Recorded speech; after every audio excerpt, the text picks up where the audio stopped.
رب اشرح لي صدري ويسر لي امري واحلل عقدة من لساني يفقهوا قولي ما شاء الله لا قوة الا بالله اعوذ بالله من الشيطان الرجيم بسم الله الرحمن الرحيم الحمد لله الحمد لله نحمده ونستعينه ونستغفره ونؤمن به ونتوكل عليه ونعوذ بالله من شرور انفسنا ومن سيئات اعمالنا من يهده الله فلا مضل له ومن يضلل له فلا هادي له ونشهد ان لا اله الا الله وحده لا شريك له ونشهد ان سيدنا محمدا عبده ورسوله ارسله بالهدى ودين الحق ليظهر على الدين الكل وكفى بالله شهيدا خصوصا على افضلهم وخاتم النبيين محمد الاميين وعلى اله وصحبه اجمعين وصلی اللہ علیہ وسلم تسلیما کثیرا کثیرا السلام علیکم ورحمۃ اللہ وبرکاتہ۔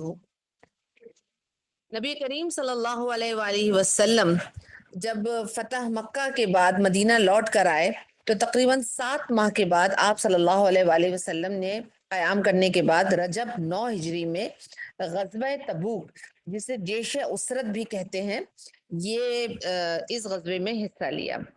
اچھا، آج کا ہمارا ٹاپک غزوہ تبوک کیوں ہے یہ بھی میں آپ کو بتا دوں۔ سورہ انفال کے بعد سورہ توبہ شروع ہوگی اور سورہ توبہ میں غزوہ تبوک کا تفصیلی ذکر مکمل طور پہ آ گیا۔ غزوہ حنین بھی اس میں شامل ہے، مسجد درار کا قصہ بھی شامل ہے، لیکن آج کا ہمارا ٹاپک غزوہ تبوک کے اوپر ہے۔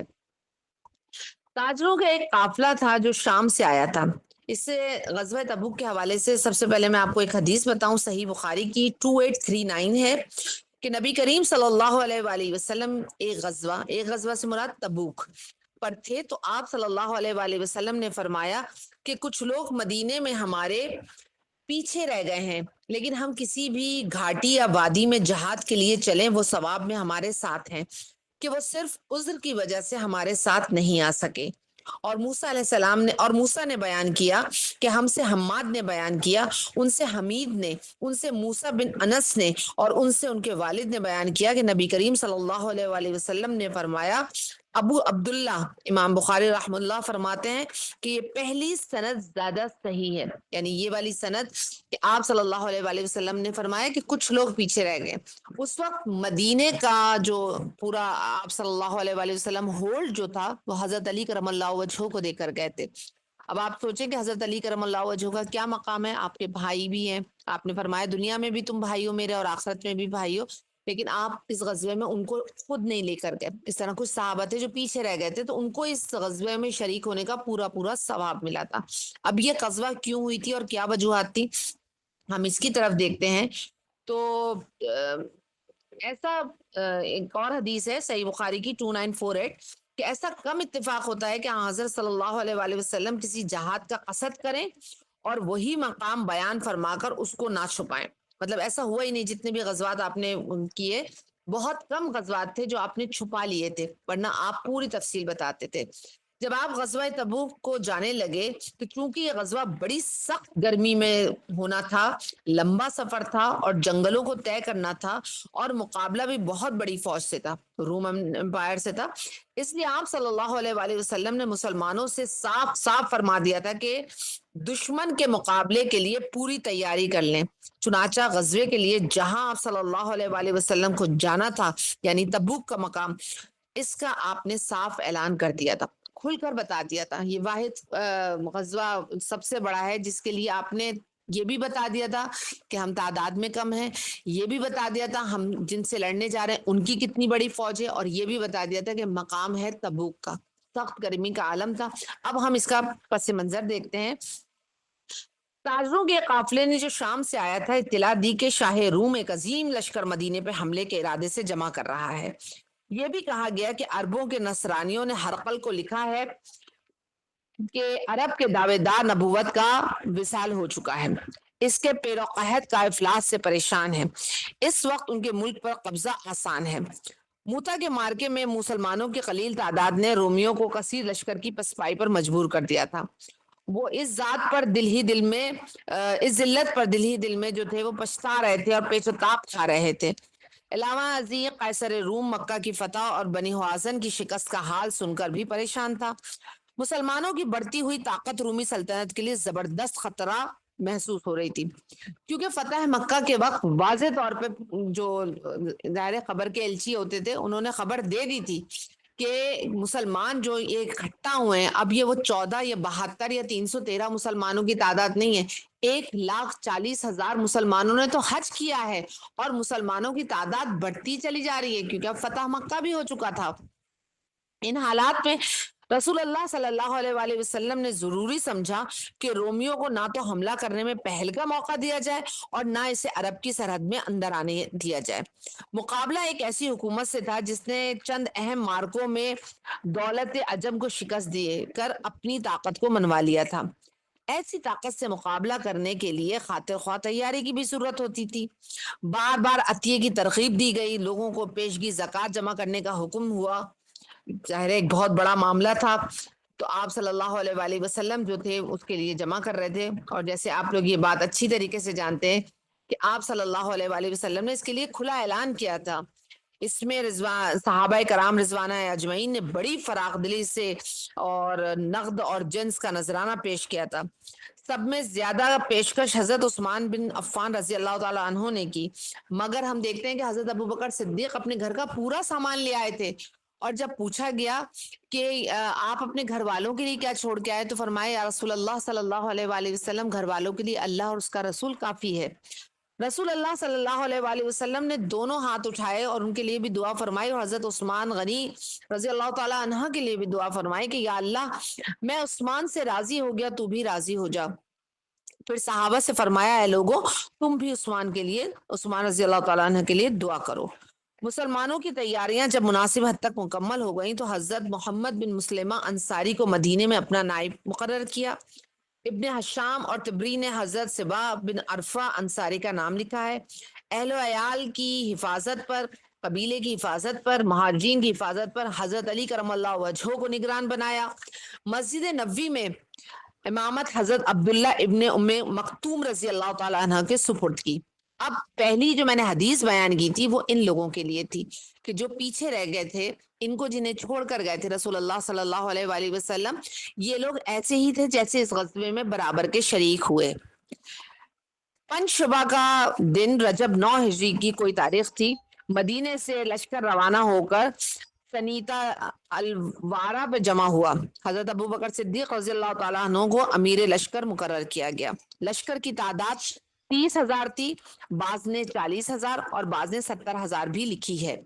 جمعیت میں 10,000 گھڑ سوار اور 12,000 شتر سوار تھے۔ اب دیکھیں مسلمانوں کا ایک وقت تھا کہ صرف 2 گھوڑے اور کچھ اونٹ اور اس طرح سے کچھ تلواریں تھیں، اور آج اللہ رب العزت نے کتنا عطا کر دیا تھا۔ کچھ منافقین بھی لشکر میں شامل ہو گئے تھے، لیکن راستے سے شرارتیں کرتے رہے اور تنگ کرتے رہے اور اس طرح سے مسلمانوں کو ڈراتے رہے وہ، تاکہ مسلمان بدزن ہو جائیں۔ حضرت طلحہ بن عبید اللہ رضی اللہ تعالیٰ عنہ کو میمنہ، حضرت عبد الرحمن بن عوف رضی اللہ تعالیٰ عنہ کو میسرہ، حضرت خالد بن ولید رضی اللہ عنہ کو مقدمے پر مقرر فرمایا۔ لشکر کا سب سے بڑا علم حضرت ابوبکر صدیق رضی اللہ تعالیٰ عنہ کے پاس تھا۔ دوسری روایت یہ ہے کہ مہاجرین کا علم حضرت زبیر بن العوم رضی اللہ عنہ کا عطا کیا گیا، یہ قبیلہ اوس کے علم بردار تھے۔ حضرت اسید بن خفیر رضی اللہ تعالیٰ عنہ اور خزرج کے حضرت ابو دجانہ رضی اللہ تعالیٰ عنہ بھی تھے۔ انصار کے ہر خاندان کو حکم تھا کہ اپنا جھنڈا الگ الگ تیار کریں۔ اب یہاں آپ دیکھیے اس غزوے میں رسول اللہ صلی اللہ علیہ وآلہ وسلم نے جہاں مہاجرین کو اہمیت دی تھی وہیں پہ انصار کو بھی پوری اہمیت دی۔ مدینے میں مقیم منافقین نے حضرت علی رضی اللہ تعالیٰ عنہ کو طعنہ دیا کہ آپ کو جہاد پر نکلنا گراں تھا اس لیے پیچھے چھوڑ دیا۔ یہ سن کر حضرت علی کرم اللہ وجہہ نے فوراً ہتھیار اٹھائے اور مقام جرف میں لشکر سے جا ملے۔ رسول اللہ صلی اللہ علیہ وآلہ وسلم سے عرض کیا کہ آپ صلی اللہ علیہ وآلہ وسلم مجھے عورتوں اور بچوں میں چھوڑ کے آ گئے۔ ارشاد ہوا کیا تم اس سے راضی نہیں کہ تم میرے لیے ایسے ہی ہو جیسے موسیٰ علیہ السلام کے لیے ہارون علیہ السلام؟ یہ مشہور حدیث ہے، ہم بارہا سن چکے، وہ اس موقع پہ آپ صلی اللہ علیہ وآلہ وسلم نے فرمائی تھی۔ ہاں اتنی بات ضرور ہے کہ میرے بعد کوئی نبی نہیں بن سکتا، یعنی کہ حضرت ہارون تو نبی بنے تھے اور نبی تھے، آپ نے دعا فرمائی تھی جب اللہ سے کہ اللہ حضرت موسیٰ نے کہ میرے بھائی کو بھی میرے ساتھ نبی بنا دیجئے، کیونکہ میں اپنی جو اظہار تکلم ہے وہ اتنا نہیں کر سکتا. لیکن حضرت علی کرم اللہ وجہ کو اہمیت تو وہی حاصل تھی حضرت ہارون کی، لیکن حضرت علی کرم اللہ وجہ نبی نہیں تھے، نبی نہیں بنے، نبی نہیں ہو سکتے، کیونکہ آپ صلی اللہ علیہ وآلہ وسلم خاتم النبیین ہیں، اور آپ نے خود اس بات کی وضاحت کر دی کہ تم بھائی تو ہو میرے، مگر اتنا ضرور ہے کہ میرے بعد کوئی نبی نہیں بن سکتا. یہ جواب پا کر حضرت علی کرم اللہ وجہ مدینے واپس لوٹ گئے اور بے انتہا خوش ہوئے. دوران سفر مقام ہجر مدائن صالح پر سے گزر ہوا تو ارشاد ہوا یہ قوم سمود کا مسکن تھا جس پر اللہ کا عذاب نازل ہوا، کوئی یہاں کا پانی نہ بھرے. لوگوں نے عرض کیا ہم نے پانی سے آٹا بھی گوندھ لیا ہے، آٹا اونٹوں کو کھلا دو اور پانی پھینک دو. آپ صلی اللہ علیہ وآلہ وسلم نے حکم فرمایا تھا. اچھا، اس میں نبی کریم صلی اللہ علیہ وآلہ وسلم کے بارے میں جو ہے ایک اور آپ کو میں بات بتاتی چلوں یہاں پر. یہ ہے سنن ترمیزی کی 3700 حدیث.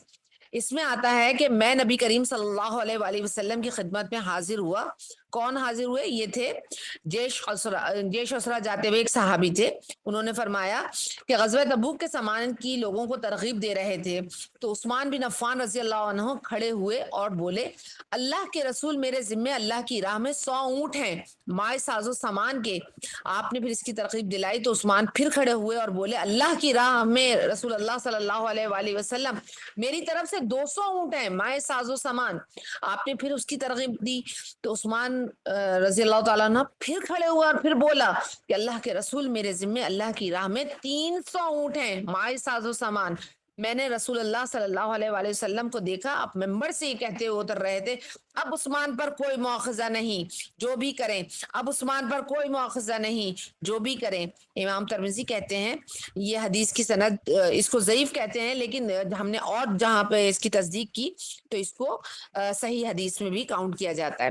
اچھا، اب یہ والی جو دعا تھی اس کے بعد آپ نے حضرت عثمان رضی اللہ تعالیٰ عنہ کے لیے دعا کی تھی، اور مدینے سے نکلنے سے پہلے آپ نے حضرت ابوبکر صدیق کے لیے دعا کی تھی رضی اللہ تعالیٰ عنہ کے لیے، کیونکہ انہوں نے اپنے گھر کا سارا ساز و سامان لا کے دیا تھا. حضرت عمر فاروق رضی اللہ تعالیٰ نے آدھا سامان لا کے دیا تھا. اب سوچے تیاری سے کتنی نکلے تھے، مسلمانوں کا جوش جو تھا.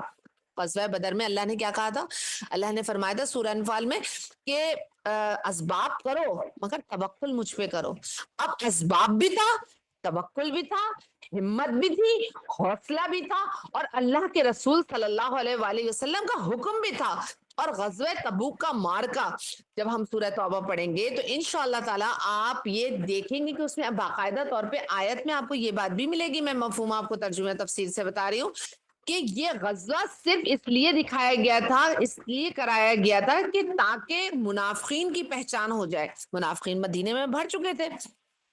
اب راستے میں جب یہ مقام آیا جہاں پر مدائن صالح جسے کہتے ہیں قوم سمود کا مسکن تھا، یہ بڑے پہاڑوں کے اندر گھر بنے ہوئے تھے، آپ صلی اللہ علیہ وآلہ وسلم نے پانی سے انکار کر دیا تھا کہ استعمال نہیں کرنا. گوندا ہوا آٹا بھی اونٹوں کو کھلوا دیا تھا اور فرمایا اس کنویں سے پانی بھرو جس سے حضرت صالح علیہ السلام کی اونٹنی پانی پیتی تھی. عذاب الہی سے تباہ بستی سے روتے ہوئے گزرو بلکہ تیزی سے گزرو. آپ صلی اللہ علیہ وآلہ وسلم نے چادر سے سر کو ڈھانک لیا اور سواری کے دوڑاتے ہوئے تیزی سے گزر گئے. تبوک پہنچ کر رسول اللہ صلی اللہ علیہ وآلہ وسلم نے صحابہ کرام رضوان اللہ علیہم اجمعین کے سامنے ایک خطبہ ارشاد فرمایا جس کا ایک ایک جملہ علم و حکمت کا سمندر کے زہ میں بند کے مصداق تھا. حضرت معاذ بن جبل رضی اللہ تعالیٰ عنہ سے ارشاد ہے اگر تمہاری عمر لمبی ہوئی تو اس جگہ کو باغات سے سرسبز و شاداب پاؤ گے. سرحدی مقام تبوک پر مسلمان 20 دن تک پڑاؤ ڈالے رہے. آج اللہ تعالیٰ مجھ سمیت آپ سب کو مدینہ لے کے جائے، اور مدینے سے کچھ فاصلے پر جب ہم جاتے ہیں تبوک کے راستے پر تو یہ والی جگہ جو ہے یہ اب سرسبز ہونے کے ساتھ ساتھ آباد بھی ہو چکی ہے. رسول اللہ صلی اللہ علیہ وآلہ وسلم کے خطبے کے الفاظ تھے، اور آپ بہت اچھی طریقے سے جانتے ہیں کہ وحی مطلوع اور غیر مطلوع کیا چیز ہے. اللہ تعالیٰ نے ایک قرآن پاک جو تلاوت کے لیے اتارا وہ بھی اس پہ بھی ایمان لانا ہے، اور غیر مطلوع حدیث اور سنت اور آپ کا ہر لفظ، کیونکہ آپ نبی صلی اللہ علیہ وآلہ وسلم اپنے پاس سے کچھ نہیں کہتے، آپ تو صرف وہی فرماتے ہیں جو اللہ تعالیٰ نے آپ سے فرمایا ہے، تو آپ کا ہر لفظ وہی ہے جو اللہ تعالیٰ نے فرمایا، تو وہ پورا بھی ہوگا، قیامت تک ہر لفظ پورا ہوگا۔ اب یہاں پر 20 دن پڑاؤ ڈالا، لڑائی کے دور دور تک آثار ہی نظر نہیں آئے۔ معلوم یہ ہوا کہ شہنشاہ روم ہرقل حمص میں ٹھہرا ہوا ہے۔ مسلمانوں کا رومیوں کی سرحدوں تک پہنچ جانا دشمن کو مرعوب کر گیا۔ وہ تو سمجھ رہے تھے ہم تو مدینے میں حملہ کریں گے۔ یہاں مسلمانوں نے رسول اللہ صلی اللہ علیہ وآلہ وسلم کی بات پر لبیک کہا، گرمی دیکھی نہ یہ دیکھا کہ اس وقت کھجوروں کی فصل اتر رہی ہے، گرمیوں میں کھجوروں کی فصل اتر رہی ہوتی ہے، انہوں نے کچھ نہیں دیکھا، اور وہ رسول اللہ صلی اللہ علیہ وآلہ وسلم کے ساتھ پورے تن من دھن کے ساتھ شریک ہو گئے۔ یہاں تک کہ ایک صحابی تو ایسے تھے کہ ان کے پاس تو کچھ اللہ کی راہ میں دینے کو نہیں تھا، تو انہوں نے رات بھر ایک یہودی کے باغ میں کام کیا، اور صبح جب اسے کچھ کھجوریں ملی تو وہ آپ صلی اللہ علیہ وآلہ وسلم کی خدمت میں پیش کر دی، اور وہ ان میں سے کچھ کھجوریں آپ صلی اللہ علیہ وآلہ وسلم نے ان کے گھر بھجوائیں، اور کچھ کھجوریں جو تھی وہ اس سامان پہ شریک کر دی۔ اسی طرح ایک بوڑھی عورت کھجوریں لے کر آئی کہ انہیں بھی میری طرف سے تبوک میں شامل کر لیجئے، تو آپ صلی اللہ علیہ وآلہ وسلم نے کہا انہیں پورے سامان پر بکھیر دو، کیونکہ ان کی برکت اللہ تعالیٰ عطا فرمائیں گے۔ اللہ تعالیٰ سامان نہیں دیکھتا، اللہ تعالیٰ نیت دیکھتا ہے۔ ہم 10 روپے دیں، اب 1 روپیہ تو آتا نہیں ہے، ہم 10 روپے دیں، 100 روپے دیں، 10 لاکھ دیں، اگر خلوص سے نیت 10 روپے میں ہے اور خلوص سے نیت 10 لاکھ میں نہیں ہے، تو یقین جانیے اللہ کی بارگاہ میں وہ 10 روپے جو ہیں 10 لاکھ کے اجر سے زیادہ ہوں گے۔ عرب اور رومی سلطنت کی سرحد پر واقع ریاستوں کے حکمرانوں سے معاہدے فرمائے۔ اس کے بعد آپ صلی اللہ علیہ وسلم کو جب پتا چلا کہ اب یہ نہیں آ رہے ہیں، تو یہ ایک ایسی جنگ تھی جو نفسیاتی فتح سیاسی فتح میں تبدیل ہو گئی۔ رسول اللہ صلی اللہ علیہ وسلم نے سرحدی ریاستوں میں کہیں قاصد اور کہیں فوجی دستے بھیجنے شروع کر دیے، اور اس طرح درمیان میں عاجز مملکتیں جو بفر اسٹیٹس ہوتی ہیں وہ قائم ہو گئی۔ اس عظیم لشکر کو سفر میں 15 دن جانے اور 15 دن آنے میں لگے۔ 20 دن تبوک میں قیام فرمایا۔ تبوک کا عزم سفر اور اچانک غیر متوقع پیش قدمی حریف کا حوصلہ گرانے کا باعث ہوئی، اور یہی منشاء نبی صلی اللہ علیہ وآلہ وسلم تھا۔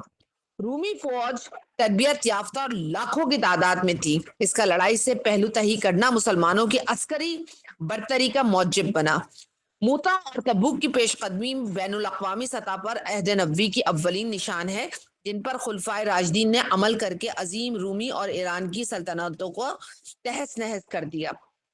اب جب یہ واپس پلٹے تو کیا ہوا؟ مدینے میں غزوہ تبوک اس حوالے سے بہت زیادہ اہمیت کی حامل ہے۔ ہوا یہ کہ کچھ منافقین تو خیر اپنے پہلو دہی کر ہی رہے تھے، لیکن کچھ صحابہ بھی جو تھے وہ پیچھے رہ گئے تھے۔ اب ہوا یہ کہ جب وہ صحابہ پیچھے رہ گئے اور آپ صلی اللہ علیہ وآلہ وسلم جب آئے تو آپ نے اپنی ناراضگی کا اظہار بھی کیا۔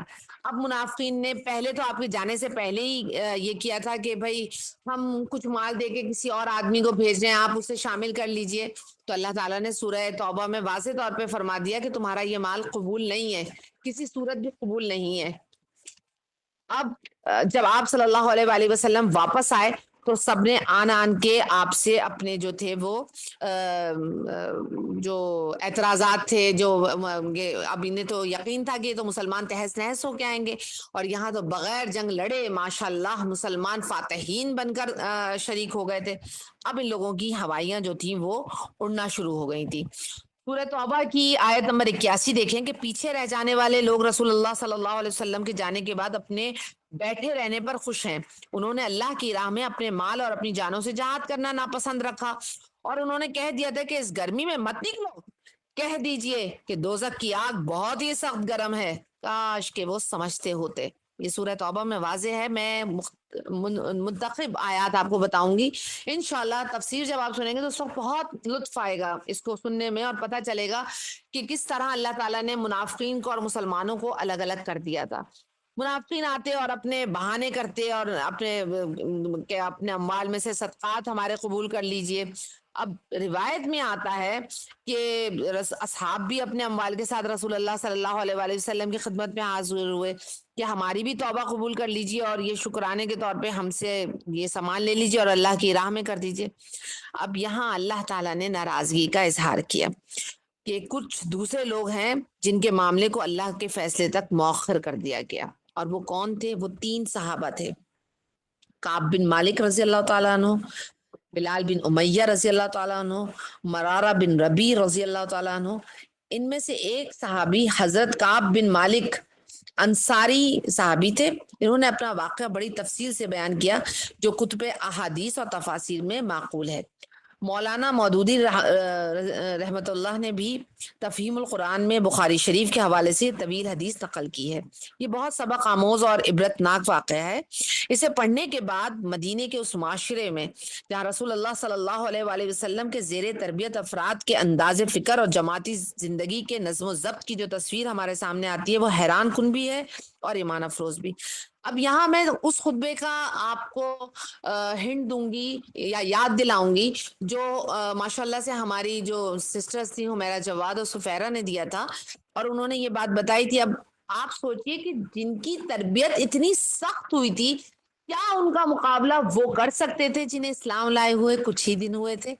کتنی سخت تربیت تھی. ابھی آپ حضرت کعب بن مالک کا واقعہ سن کے کیجیے گا. یہ تینوں حضرات بڑے سچے مسلمان تھے، مہم پر جانا بھی چاہتے تھے مگر سستی کی وجہ سے تاخیر کر بیٹھے اور اس طرح وہ جانے سے رہ گئے. حضرت کعب بن مالک خود فرماتے ہیں کہ میں اس زمانے میں بہت صحت مند اور خوشحال تھا. میری اونٹنی بھی بہت توانا اور تیز رفتار تھی. جب سستی کی وجہ سے میں لشکر کے ساتھ روانہ نہ ہو سکا تو میرا خیال یہ تھا کہ میں آج کل میں روانہ ہو جاؤں گا اور راستے میں لشکر سے جا ملوں گا. میں اسی طرح سوچتا رہا اور روانہ نہ ہو سکا حتیٰ کہ وقت نکل گیا. جیسے ہوتا ہے نا کہ ابھی بس جاتا ہوں، یا میں آسان سے مثال لے لوں، ابھی نماز پڑھتی ہوں اور پتہ چلتا ہے ہم تو قضا کے وقت میں داخل ہو گئے یا ہماری تو نماز نکل گئی، اب تو وقت ہی نہیں رہا. اسی لیے کہتے ہیں اول وقت میں نماز ادا کر لو. حتیٰ کہ وقت نکل گیا اور پھر ایک دن اچانک مجھے یہ احساس ہوا کہ اب میں چاہے کتنی تیز اونٹنی دوڑاؤں اب میں اس قافلے سے جا کر نہیں مل سکتا، اب میں لشکر سے بالکل بھی نہیں مل سکتا. جب رسول اللہ صلی اللہ علیہ وآلہ وسلم تبوک سے واپس تشریف لائے تو آپ صلی اللہ علیہ وآلہ وسلم نے پیچھے رہ جانے والوں کو بلا کے بات پرس شروع کی. جیسے میں نے بتایا کہ منافقین تو آپ کے سامنے قسمیں کھا کھا کر بہانے بناتے رہے اور آپ صلی اللہ علیہ وآلہ وسلم ان کی باتوں کو مانتے بھی رہے کیونکہ آپ انتہائی دل کے نرم تھے. جب کعب بن مالک کی باری آئی تو رسول اللہ صلی اللہ علیہ وآلہ وسلم نے ان کو دیکھ کر تبسم فرمایا. ظاہر بات یہ ہے کہ رسول اللہ صلی اللہ علیہ وآلہ وسلم جانتے تھے کہ کعب رضی اللہ تعالیٰ عنہ سچے مومن ہیں. آپ صلی اللہ علیہ وآلہ وسلم نے ان سے دریافت فرمایا کہ تمہیں کس چیز نے روکا تھا؟ انہوں نے صاف کہہ دیا کہ لوگ جھوٹی قسمیں کھا کر چھوٹ گئے ہیں. اللہ نے مجھے بھی زبان دی ہے، میں بھی بہت سی باتیں بنا سکتا ہوں، مگر حقیقت یہ ہے کہ مجھے کوئی عذر نہیں تھا. میں ان دنوں بہت صحت مند تھا، اتنا پہلے کبھی نہیں ہوا. جتنا غنی اور خوشحال تھا اس سے پہلے نہیں ہوا. مجھے کوئی عذر مانے نہیں تھا سوائے اس کے کہ شیطان نے مجھے روکا اور میں تاخیر کر بیٹھا. اب ان کے باقی 2 ساتھیوں نے بھی اسی طرح سچ بولا اور کوئی بہانہ نہیں نکالا. ان تینوں حضرات کے بارے میں نبی کریم صلی اللہ علیہ وآلہ وسلم نے حکم دیا کہ کوئی شخص ان تینوں سے بات نہ کرے. یوں ان کا مکمل طور پر معاشرتی جو بائیکاٹ ہوتا ہے، سوشل بائیکاٹ جو تھا وہ ہو گیا. پورے 50 دن تک، یاد رکھیے پورے 50 دن تک. حضرت کعب رضی اللہ تعالیٰ عنہ فرماتے ہیں کہ اس دوران ایک دن انہوں نے اپنے چچا زاد بھائی اور بچپن کے دوست سے بات کرنا چاہی تو اس نے بھی جواب نہیں دیا. یہاں تک کہ تینوں صحابہ مسجد نبوی میں جا کر بیٹھتے تو رسول اللہ صلی اللہ علیہ وآلہ وسلم آپ ان لوگوں سے آنکھ نہیں ملاتے، ٹھیک کٹ کے رہ جاتے تھے. اب ہم کلاس میں بیٹھے ہوتے ہیں اور ٹیچر ہماری طرف نہ دیکھے تو کیسا ہوتا ہے کہ ٹیچر ناراض ہے. ویسے تو ہمیں ٹیچر دیکھ کے تبسم بھی فرماتی تھیں اور دیکھتی تھیں، مسکراتی تھیں. اس سے زیادہ جنون تھا صحابہ کرام میں کہ صحابہ کرام کو تو اس بات کی بھی علت تھی کہ اگر ہم جنت میں چلے گئے اور رسول اللہ صلی اللہ علیہ وآلہ وسلم کا درجہ تو بہت بلند ہے، تو ہم ابھی مسجد نبوی سے گھر جاتے ہیں تو ہمارے دل گھبرانے لگتے ہیں. اگر جنت میں آپ صلی اللہ علیہ وآلہ وسلم سے بلندی درجے پہ ہم نہ ہوئے اور نیچے ہوئے، ہم کیسے دیکھیں گے اور کیسے رہیں گے؟ انہیں جنت کی فکر نہیں تھی، آپ کے دیدار کی فکر تھی. اب کیا ہوا کہ جب انہوں نے بھی بات نہیں کی تو اب انہوں نے اس سے کہا کہ اللہ کے بندے تمہیں تو معلوم ہے میں منافق نہیں ہوں. تو اس نے جواب دیا کہ صرف اتنا کہا، جواب میں ان کے کزن نے صرف اتنا کہا، اللہ اور اس کے رسول صلی اللہ علیہ وآلہ وسلم بہتر جانتے. یعنی کہ اتنا سخت بائیکاٹ تھا کہ اتنے سچے مومن جن کے دیکھ کے رسول اللہ صلی اللہ علیہ وآلہ وسلم نے تبسم فرمایا تھا ان کی بات کہنے سے پہلے، ان کے بارے میں ان کے سگے چچا بھائی کہہ رہے ہیں جو ساتھ رہتے تھے کہ یہ اللہ اور اس کے رسول صلی اللہ علیہ وآلہ وسلم زیادہ بہتر جان دیں گے تو منافق ہو یا نہیں ہو. مجھے نہیں پتا اس بارے میں. 40 دن کے بعد، یعنی 50 دن میں سے جب 40 دن گزر گئے تھے تو رسول اللہ صلی اللہ علیہ وآلہ وسلم کے حکم پر حضرت کعب کی بیوی سے بھی علیحدگی ہو گئی. ان کی بیوی علیحدہ ہو گئی، یعنی کہ ان کو چھوڑ کر اپنے میکے چلی گئی یا بھائی کے گھر چلی گئی. اسی دوران وائے غسان کی طرف سے انہیں ایک خط بھی ملا جس میں لکھا تھا کہ ہم نے سنا ہے کہ آپ کے ساتھی آپ پر ظلم ڈھا رہے ہیں. حضرت کعب کے پاس، آپ باعزت آدمی ہیں، آپ ایسے نہیں کہ آپ کو ذلیل کیا جائے، لہٰذا آپ ہمارے پاس آ جائیں، ہم آپ کی قدر کریں گے اور اپنے ہاں آپ کو اعلیٰ مراتب سے نوازیں گے. یہ بھی ایک بہت بڑی آزمائش تھی. مثال اس طرح لے لیں کہ اگر ہمارے کسی جگہ ہم جاب کرتے ہیں یا کہیں ہم بیٹھتے اٹھتے ہیں اور وہاں ناراضگی ہو جائے تو ہمیں فوراً دوسری جگہ سے آفرز آنا لگتی ہیں. وہ ایکچولی ہماری آزمائش ہوتی ہے. اگر ہم کسی سے بہت محبت کرتے ہیں تو بھی اس کو چھوڑ کے جانے کا تصور کہاں سے آ جاتا ہے؟ محبت کا تو تقاضا یہ چاہے کچھ بھی ہو جائے. اب حضرت کعب نے کیا کہا، یہ دیکھیے کہ وہ آزمائش تھی.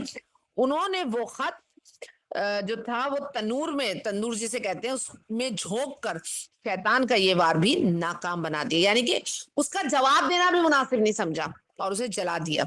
ان کی سزا کے 50ویں دن ان کی معافی اور توبہ کی قبولیت کا حکم آیت نمبر 118 کی صورت میں نازل ہوا اور اس طرح اللہ تعالیٰ نے انہیں اس آزمائش اور ابتلا میں سرخرو فرمایا.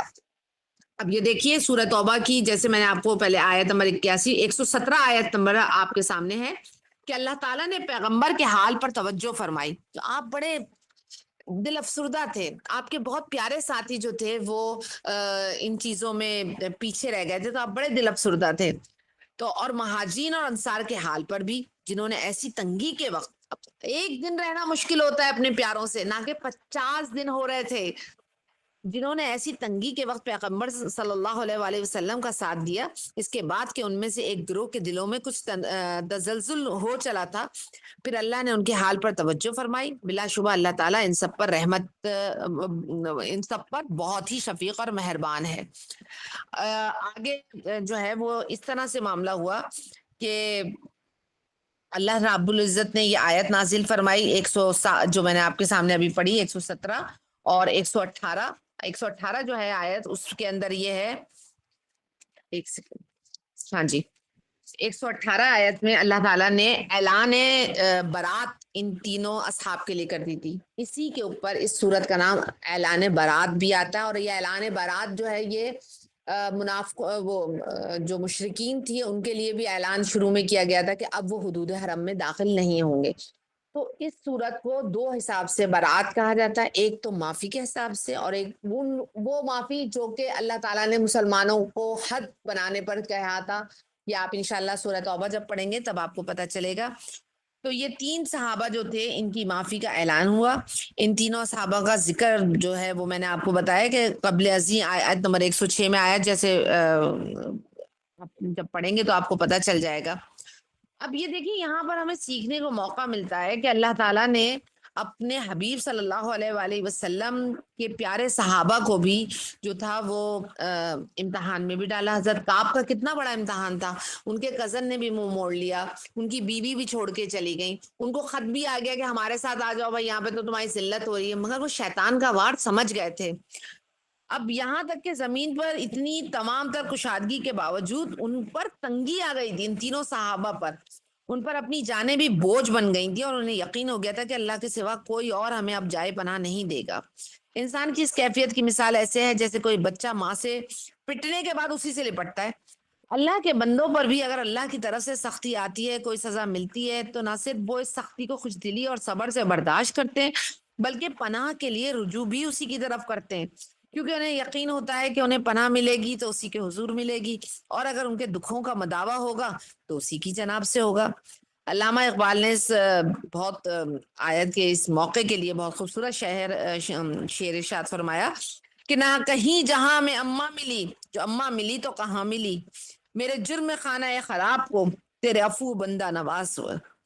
تو یہاں آپ دیکھیں کہ اللہ نے کس طریقے سے ان کی آزمائش لے کر ان کی پھر معافی کا اعلان کیا تھا کہ اے اہل ایمان اللہ کا تقوی اختیار کرو اور سچے لوگوں کی معیت اختیار کرو. یہ آیت نمبر 119 تھی جو کنٹینیوشن میں ہے. گویا اہل ایمان کے لیے جماعتی زندگی کے اختیار کرنے کا حکم ہے. جو جماعت کر رہی ہے وہ کام کرنا ہی. جیسے ہماری النساء ایک جماعت ہے. اگر یہاں پر کوئی کام ہو رہا ہے تو آپ کی بہتری کے لیے, ہماری بہتری کے لیے, اللہ کے لیے ہو رہا ہے, اللہ کو راضی کرنے کے لیے ہو رہا ہے. تو جب ہم جماعتی زندگی سے جڑتے ہیں تو پھر وہاں پر پیچھے نہیں رہ جاتا, وہاں آگے بڑھا جاتا ہے. وہاں کوئی پیچھے نہیں رہتا. کوئی یہ نہ سوچے کہ میرا نام نہیں لیا تو شاید میں پیچھے رہ گیا, یا میں اگر آج اٹینڈنس نہیں دوں گا تو کسی کو پتا نہیں چلے گا. کسی کو نہیں پتا چلے گا, مگر کس کو پتا چلے گا؟ اسی کو پتا چلے گا جس رب العزت نے منافقین اور مسلمانوں کو ایک سیکنڈ میں, ایک غزوے میں بالکل الگ الگ کر دیا تھا. تو جماعتی زندگی کی بے انتہا قدر ہے. اب یہاں ایک صحابی کا اور میں آپ کو واقعہ بتاؤں گی. جو میری بہنیں مدینہ شریف جا چکی ہیں یا جو مدینہ شریف کے لیے علم حاصل کرنا چاہتی ہیں اور کھوج میں لگی رہتی ہیں کہ ہمیں کوئی بات پتہ چل جائے, تو وہ ستون ابو لبابہ بھی جانتی ہیں کہ ستون ہے ایک جسے ابو لبابہ کہا جاتا ہے. یہ ابو لبابہ جو تھے وہ ایک صحابی تھے. سب صحابہ نے جب آ کر اپنا اپنا جو تھا وہ معاملہ بتایا اور تذکرہ کیا, تو ابو لبابہ جو تھے انہوں نے آپ صلی اللہ علیہ وآلہ وسلم کے بالکل حجرے کے سامنے جو ستون تھا, جو اس وقت لکڑی کا تھا, اس کے سامنے اپنے آپ کو باندھ لیا. اور باندھنے کے بعد کہا جب تک رسول اللہ صلی اللہ علیہ وآلہ وسلم آ کر مجھے نہیں کھولیں گے تب تک میں اپنے جسم کو جو ہے وہ اس رسی سے آزاد نہیں کرواؤں گا. یہ بڑی تکلیف دہ بات تھی کیونکہ آپ صلی اللہ علیہ وآلہ وسلم مسجد نبوی میں نماز پڑھاتے تھے اور ابو لبابہ نے کچھ نہیں کھانا پینا مطلب سب کچھ چھوڑ دیا تھا. کچھ نہیں کھاتے تھے, کچھ نہیں پیتے تھے, اور صرف ان کی نظریں اس بات کی لیے متلاشی ہوتی تھی کہ کب رسول اللہ صلی اللہ علیہ وآلہ وسلم جو ہے وہ میرے لیے توبہ کا پروانہ لے کر آئیں گے. ہر ایک کی امیدیں اپنی اپنی جگہ تھیں. حضرت ابو لبابہ کی اپنی جگہ تھی اور انہوں نے اپنے جسم کو خود اذیت دی کہ نہیں مجھ سے غلطی ہوئی ہے تو میں اس غلطی کو لیے اللہ کے آگے خود جو ہے وہ پناہ مانگوں گا. جب اللہ تعالیٰ نے یہ پناہ کی آیتیں اتاری, توبہ کی آیتیں اتاری کہ تمہاری توبہ قبول کر لی گئی ہے تم لوگوں کی, اس وقت حضرت ابو لبابہ کا خود آپ صلی اللہ علیہ وآلہ وسلم حجرے سے نکلے اور دوڑتے ہوئے آئے. اور کتابوں میں جو ہمیں ملتا ہے تفسیر کی کتابوں میں وہ یہ ملتا ہے, جب آپ سورہ توبہ کی تفسیر پڑھیں گے اس وقت دیکھیں گے آپ نے خود اپنے ہاتھ سے ابو لبابہ کی رسیاں کھولی اور آپ اتنے خوش تھے کہ جس کی حد نہیں. اور آپ جب دوڑتے ہوئے آ رہے تھے تو آپ نے فرمایا اے ابو لبابہ تمہاری توبہ کا حکم آ گیا ہے, اللہ تعالیٰ نے تمہیں معاف فرما دیا. حضرت حذیفہ بن یمان رضی اللہ تعالیٰ عنہ کو رسول اللہ صلی اللہ علیہ وسلم نے منافقوں کے نام بھی بتا دیے تھے اور انہیں خفیہ رکھنے کا حکم دیا تھا. اسی لیے انہیں صاحب اسرار نبی کے لقب سے یاد کیا جاتا ہے. ان کے پاس ایک دفعہ حضرت عمر فاروق رضی اللہ تعالیٰ عنہ گئے اور فرمایا کہ مجھے بتاؤ کہ کون کون منافق ہے, تو انہوں نے کہا مجھے حکم نہیں ہے. تو انہوں نے کہا اچھا بس اتنا بتا دو, میرا نام تو اس میں نہیں ہے. اب آپ سوچیں کتنے اعلیٰ درجہ صحابی کہ جن کے لیے اللہ کے حبیب صلی اللہ علیہ وآلہ وسلم فرما رہے ہیں میرے بعد اگر کوئی نبی ہوتا تو وہ عمر ہوتے رضی اللہ تعالیٰ عنہ. اور آپ دیکھیں وہ منافقوں میں اپنا نام ڈھونڈ رہے ہیں. یہاں ہمیں جو منافقوں کو 3 نشانیاں عام نظر آتی ہیں, جب وعدہ کرے تو وعدہ پورا نہ کرے, نماز فجر اور عشاء میں وہ غائب ہوتا ہے, جب بات کہے تو جھوٹ کہے. تیسری بڑی نشانی میں نے بھی آپ کو بتائی نا, فجر اور عشاء کی نماز تو وہ چھوڑ دیتا ہے. اور اسی طریقے سے جو ہے یہ نشانیاں کتنی واضح نظر آتی ہیں, لیکن ہم اگر کسی کو کہہ دیں کہ تم تو منافق ہو تو وہ تو لڑنے ہم سے دوڑ جائے گا, اسی وقت دوڑ جائے گا. لیکن اتنے جلیل القدر صحابی کو بھی یہ ڈر تھا کہ کہیں میرا نام تو نہیں ہے. آج بھی ستون ابو لبابہ موجود ہے. 2 نفل پڑھ کے وہاں پر لوگ جو ہیں وہ دعا کرتے ہیں کہ اللہ تعالیٰ ہمارے گناہ معاف فرما دیجئے, جیسے ابو لبابہ کے گناہ معاف کیا ہمارے بھی گناہ معاف فرما دیجئے. غزوہ تبوک اس بات کا ثبوت ہے کہ اللہ رب العزت نے اپنے حبیب صلی اللہ علیہ وآلہ وسلم کی بھی آزمائش کری, کیونکہ آپ اپنے صحابہ کو بے انتہا چاہتے تھے اور اس چاہت کی وجہ سے کہیں کوئی غلط فیصلہ نہ کر لیں. لیکن اللہ کے حبیب صلی اللہ علیہ وآلہ وسلم تو اپنے پاس سے کچھ نہیں کہتے. آپ تو وہی کہتے ہیں جو اللہ تعالیٰ نے فرمایا, آپ تو وہی کرتے ہیں جو اللہ تعالیٰ نے فرمایا. تو اللہ کے حبیب صلی اللہ علیہ وآلہ وسلم نے وہی کیا جو اللہ نے فرمایا. یہاں اس سلسلے میں باقاعدہ ایک نظام جو ہے وہ وضع ہوا. اس کے بعد مختلف علاقوں سے قبائل کے نمائندے آئے مدینے میں، انہوں نے قیام کیا. اب جب عوام بڑھتی ہے، قوم بڑھتی ہے، تعداد بڑھتی ہے، پھر ایک آدمی کم پڑ جاتا ہے. ہماری اس جماعت کا، چھوٹی سی جماعت، میں اسے بہت بڑا مانتی ہوں، اور مجھے یقین ہے جس دن یہ 313 ہو گئی اس دن یہ ایک بہت بڑی جماعت ہو جائے گی انشاءاللہ تعالی. تو اس جماعت میں آپ دیکھیے کہ ہمارے یہاں جو بھی کام ہوتا ہے وہ ڈیوائیڈ ہو کے ہوتا ہے. تو یہ ہم نے ڈیوائیڈ کہاں سے سیکھا؟ ہم نے اپنے آقا دو جہاں صلی اللہ علیہ وآلہ وسلم سے لیا. مشاورت کرو، مشاورت کر کے کام کو بانٹو اور پھر کام کرو، تو اس کام میں بڑی برکت آتی ہے. تبوک سے واپسی پہ صرف جنگ نہیں جیتے تھے ہم، وہ جنگ جو کہ لڑی نہیں تھی وہ جنگ جیتے تھے ہم، اور اس کے علاوہ ہم وہ علاقے جیت کر آئے تھے جن کا ہمیں تصور بھی نہیں تھا، کہ ہم نے صرف اپنے قاصد بھیجے اور انہوں نے ہتھیار ڈال دیے. اب آپ صلی اللہ علیہ وآلہ وسلم کو تو ضرورت ہوئی کہ تعلیم دینی ہے، تو اب کن کو پیش کریں گے؟ یقیناً انہی صحابہ کو کریں گے نا جنہوں نے آپ کے ساتھ سختیاں سہی، جو آپ صلی اللہ علیہ وآلہ وسلم کے نظریے کو بھی جانتے تھے، جو آپ صلی اللہ علیہ وآلہ وسلم پہ نازل ہونے والی کتاب کو بھی جانتے تھے. جیسے ابتدا میں ہم دیکھیں مدینے میں حبشہ کی جو ہجرت ہوئی تھی، اس میں حضرت جعفر طیار جب نجاشی کے دربار میں آئے تھے اور حضرت نجاشی سے کفار نے یہ کہا تھا کہ یہ جو ہیں کعب بن عمرو نے کہ یہ جو ہیں آپ کے دین میں فرق کرتے ہیں اور یہ آپ کے نبی کو ویسا نہیں مانتے جیسے آپ مانتے ہیں. تو انہوں نے سورہ مریم کی آیتیں پڑھی تھی. یعنی کہ اتنا ماشاءاللہ ان میں علم تھا کہ اللہ کے نبی پر صلی اللہ علیہ وآلہ وسلم پر جو کتاب اور جو واقعات ہوئے انہیں کہاں اور کیسے بیان کرنا ہے. تو اللہ تعالیٰ کے حبیب صلی اللہ علیہ وآلہ وسلم نے تعلیم کے لیے مسجد نبوی میں ایک چبوترا بنایا اور اس پر بیٹھتے تھے اصحاب صفا. اصحاب صفا جن کا کام تھا صرف اور صرف فقہ سیکھنا، جن کا کام تھا صرف اور صرف دین سیکھنا، وہ اپنی تربیت کے ساتھ ساتھ اب دوسروں کی تربیت کے لیے تیار ہو رہے تھے. کئی بار رسول اللہ صلی اللہ علیہ وآلہ وسلم نے نفل نمازیں چھوڑ کر ان کے چبوترے پہ آ کر بیٹھنا بہت پسند فرمایا، بہت پسند فرمایا. اسی میں سورہ توبہ میں اللہ تعالیٰ نے، میں بڑی معذرت چاہتی ہوں، آوازیں آ رہی ہوں گی آپ لوگوں کو، میں نے بڑی کوشش کی کہ آج رابطہ نہ ٹوٹے، لیکن اللہ تعالیٰ مجھ پر آسانی فرمائے. اللہ تعالیٰ نے سورہ توبہ میں ہی فرمایا کہ اے اہل ایمان، آیت نمبر 123 ہے، اے اہل ایمان جنگ کرو ان کافروں سے جو تم سے قریب ہیں اور وہ تمہارے اندر سختی پائیں. اس حکم میں رسول اللہ صلی اللہ علیہ وسلم کی دعوت کے بین الاقوامی اور آفاقی دور کے آغاز کی طرف اشارہ ہے. آگے جب ہم بڑھتے ہیں تو اللہ تعالیٰ فرماتے ہیں کہ بھائی جو لوگ واقعی ایمان لائے ہیں ان کے ایمان میں تو یقیناً اضافہ کرتی ہیں اور وہ خوشیاں ہوتی ہیں. اور اللہ تعالیٰ نے پھر فرمایا کہ رہے وہ لوگ جن کے دلوں میں روگ ہے تو ان کے اندر کی گندگی پر مزید گندگی کا اضافہ کر دیتی ہیں اور وہ مرتے ہیں اسی حال میں کہ وہ کافر ہوں. یہ آیت نمبر 125 تھی، یعنی کہ 123 سے لے کر 129 سورہ توبہ کی بے انتہا اہم ترین آیات ہیں. میں نے یہاں آپ لوگوں کے ساتھ شیئر نہیں کی، انشاءاللہ تعالیٰ آپ لوگوں کو جو ہے جب تفسیر دی جائے گی تو آپ لوگ دیکھیں گے تو اس میں اور مزہ آئے گا، تفصیلاً آپ پڑھیں گے. قتال کا مرحلہ ہو یا کسی اور آزمائش کا موقع ہو، وقفے سے سال میں 1-2 مرتبہ منافقین کے امتحان کا سامان ہو ہی جاتا تھا، جس سے ان کی منافقت کا پردہ چاک ہو جاتا تھا. پھر بھی نہ تو یہ لوگ توبہ کرتے تھے اور نہ ہی نصیحت حاصل کرتے تھے. اور جبکہ ہم صحابہ کرام جن کی تربیت آپ صلی اللہ علیہ وآلہ وسلم نے کی تھی، ان کو جب ہم دیکھتے ہیں تو ہمیں پتہ چلتا ہے کہ ان سے ہلکی سی لرزش بھی ہو جائے تو وہ کانپ اٹھتے تھے کہ اللہ ہم سے ناراض ہو گیا، اللہ کے حبیب صلی اللہ علیہ وآلہ وسلم نے ہم سے منہ پھیر لیا. آج کتنی سنتوں کے خلاف ہم چلتے ہیں، کیا اللہ ہم سے ناراض نہیں ہوتا؟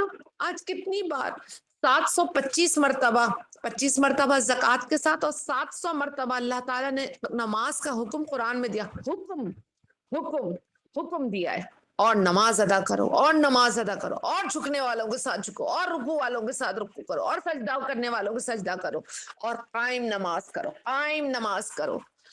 کتنے آرام سے یہ حکم ہم توڑ دیتے ہیں، کتنے ایسی سنتیں ہیں جن کو ہم چھوڑ دیتے ہیں. پانی پینا، بیٹھ کر سیدھی کروٹ لیٹنا افضل سنتیں ہماری اپنے آپ کو بنا رہی ہیں، لیکن وہ سنتیں جن سے اللہ ناراض ہو، جو آپ صلی اللہ علیہ وآلہ وسلم نے اللہ کو راضی کرنے کے لیے کی، ان میں سے کتنی سنتیں ہم کرتے ہیں. غیبت ہماری زبان پہ رہتا ہے.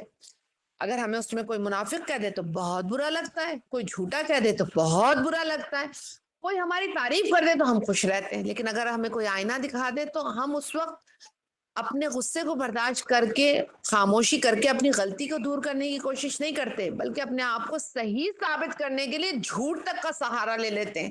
تو ہمارے سامنے یہ اصحاب کی زندگی کو لایا گیا, اور سوچیں ان کی زندگی کتنی سخت تھی. یہاں گناہ کرتے تھے, یہاں آیت نازل ہو جاتی تھی, اور توبہ بھی نہیں ہوتی تھی اس وقت تک جب تک آیت نازل نہ ہو.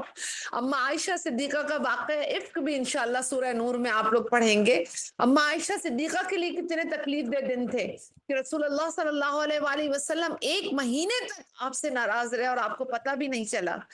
سوچئے جب سورہ نور کی 10 آیتیں نازل ہوئی, فرما دیا اے عائشہ اب تمہاری جو مغفرت کی گواہی ہے وہ اللہ تعالیٰ دیں گے. سوچئے اما عائشہ صدیقہ کے دل پہ کیا بیتی ہوگی. ہم تو گناہ کرتے ہیں, یہاں استغفار پڑھتے ہیں, یقین کے ساتھ دل کو یقین آ جاتا ہے اللہ نے معاف کر دیا. ہم تو وہ مسلمان ہیں جن کو اللہ کے رسول صلی اللہ علیہ وآلہ وسلم نے 3 بار مبارکباد دی, مبارک ہو مبارک ہو مبارک ہو. صحابہ کرام نے پوچھا یا رسول اللہ صلی اللہ علیہ وآلہ وسلم کس کو مبارک ہو؟ تو آپ نے فرمایا جو بے دیکھے ایمان لائیں گے.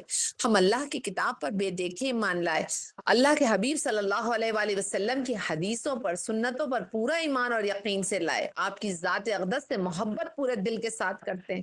یہ ہماری کوششیں جو ہم جمع ہو کر 1 گھنٹہ 1.5 گھنٹہ بیٹھتے ہیں, یقین جانیے مجھے یقین ہے کہ اللہ تعالیٰ اس وقت عرش کے فرشتوں کو کہتا ہوگا دیکھو بکھرے ہوئے یہ موتی کیسے بکھرے ہوئے ہیں, لیکن مجھے کتنے صاف نظر آ رہے ہیں. صرف میں اپنی جماعت کی بات نہیں کر رہی, جو بھی قرآن کی تعلیم دے رہا ہے, جہاں بھی حدیث کی تعلیم دے رہا ہے, بکھرے ہوئے موتیوں کو سمیٹ لیا. تو یہ جو ہاتھ میں ہماری چیز ہے نا, یہ ہمیں سمیٹ بھی لیتی ہے اور بکھیر بھی دیتی ہے. بکھرنے سے ہمیں بچنا ہے. جماعتی زندگی ہم نے لینی ہے.